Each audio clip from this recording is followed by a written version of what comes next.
My name is Stephen Howell, and I'm a professor of mechanical engineering at UC Davis, California, and orthopedic surgeon in Sacramento, California. I would like to share with you our experience in 50 knees, in which we performed an anatomic total knee replacement with custom femoral and tibial cutting guides made from 3D shape matching of the patient's knee with use of MRI. By way of an overview, I want to share with you how we use MRI to generate a 3D model of the patient's knee. We then have a proprietary algorithm that corrects for deformity. Following this, after the knee is properly aligned, we then shape match the femoral and tibial components such that the femoral component is on the rotational axis of the knee. We then generate cutting guides that function to place the femoral and tibial components within 6 degrees of freedom accurately. This has the advantage of simplifying the OR setup, and will then go through the surgical techniques step by step and finally share with you typical early 3-week and 3-month results of a patient. Let me share with you how we make a 3D model of the patient's knee from MRI. We begin with 2 mm slices, and generally there's about 45 to 50 slices per patient knee. From each slice we select out the cartilage and bone on the femur and the cartilage and bone on the tibia. We fill in the defects of cartilage and bone back to normal surface, and then we generate a 3D model of the femur and a 3D model of the patient's tibia, which then gives us the planning base for the surgical technique. The next step is to correct the deformity. Since we filled in bone and cartilage defects, we simply just realign the knee such that the ends of the bone touch.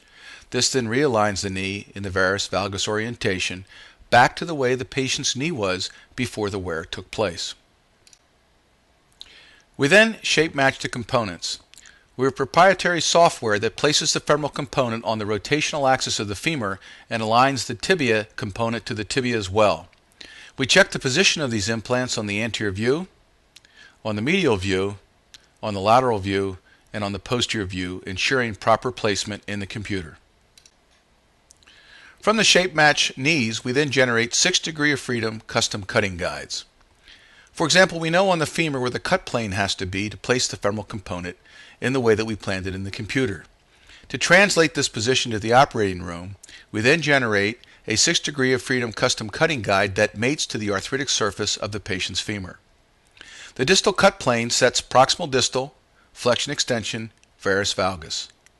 The other 3 degrees of freedom are set by the 2 pinholes on the articular surface of the distal femur. These place the chamfer guide, which sets AP, ML, and internal and external rotation. The same principles are used on the tibia, so that we can generate a custom cutting guide that fits on the top of the tibia that sets the same positions: proximal distal, varus valgus, posterior slope, and the 2 pins on the articular surface set IR, AP, and ML. Not only do the custom cutting guides make the surgery simpler and more precise, they also simplify the OR setup. Notice that all of the surgery can be done with 1 tray of instruments, not 6 trays. And furthermore, if you look at the necessary instruments, we only need the femoral cutting guide, the chamfer guide, the femoral component and lug drill, and for the tibia, we just need the tibial guide, the mask or lollipop for creating the cruciate stem and the pins, and a trial tibial component. We already know the size of the femoral and tibial component, so these implants can be opened before the case starts.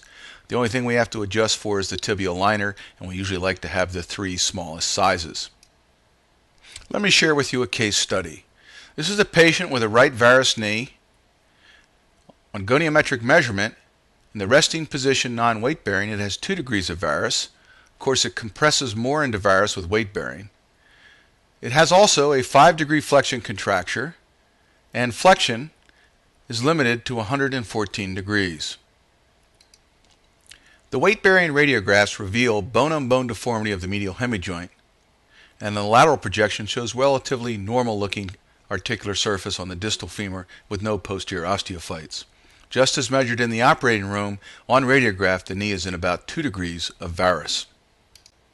If we look at some of the sample slices from the MRI, you can see on the medial side that there's essentially no cartilage with joint fluid interspersed between the medial femur and medial tibial plateau. On the lateral side, the joint is fairly well preserved, which is normal in a varus knee. We're now ready to make our distal cut. You need to first remove the medial pin and then cut from anterior to posterior.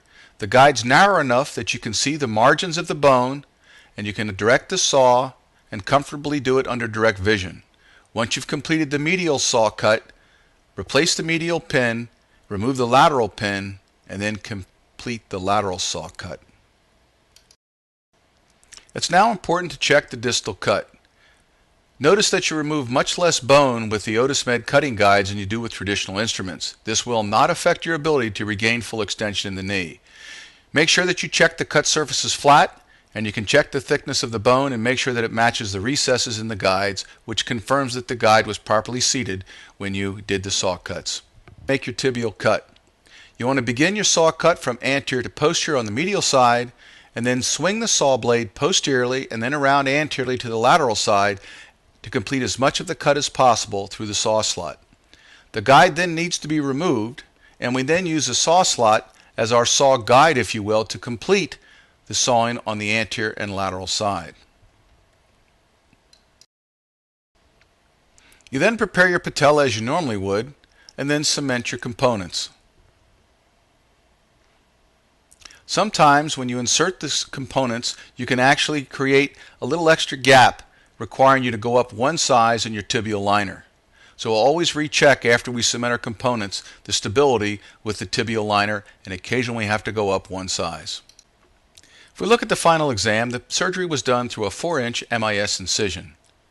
The patient is now in 5 degrees of valgus, an improvement of 7 degrees from the initial 2 degrees of varus. Not shown here, the patient actually achieved 2 degrees of hyperextension, which was a correction of 7 degrees from the 5 degrees flexion contracture. And with gravity flexing the knee with a hip at 90 degrees of flexion, she now has 120 degrees of flexion, an improvement of 6 degrees from the 114 degrees that we started with. And this was all accomplished without a soft tissue. Now let's look at our report card. We'll study the radiographs versus the plan. Notice that the patient's knee was in varus. We planned the knee in about 5 degrees of valgus, and the radiographs show that we've achieved about 5 degrees of valgus. Exactly what we measured in the OR and exactly what we planned in our planning model. Now let me share with you the results of a patient at 3 weeks, which is typical but not exceptional. You can see the 78-year-old gentleman is walking without a cane. He has a relatively normal alignment and gait. He has very good active extension and can flex the knee to 107 degrees of flexion. If you notice from the frontal view, it's a relatively quiet knee. There's very little swelling even though it's only 3 weeks, and that's because none of the joint is jamming because we placed the femoral component on the rotational axis. If we examine the same patients again 3 months post-op, he states that he has a relatively normal knee, one like he had 15 years ago before he got arthritic. He has full motion. He can flex the knee and the reconstructed knee just as far as a normal knee, and he can extend it equally well, and straight leg raise is done without any difficulty whatsoever. If we look at the frontal view, you can see that there's absolutely no effusion in the knee. That's because the femoral component's on the rotational axis and there's no jamming as the knee is brought through any of the motion arc. The fact that the knee is properly positioned is evidenced by the lack of instability. You see there's no chatter and full extension to varus valgus loading. Same at 30 degrees. Same at 60 degrees. As well as 90 degrees. And this is all accomplished without a soft tissue release and without a posterior stabilized knee. And look at the posterior drawer, and it's a very stable posterior drawer, and quite happy with his knee reconstruction.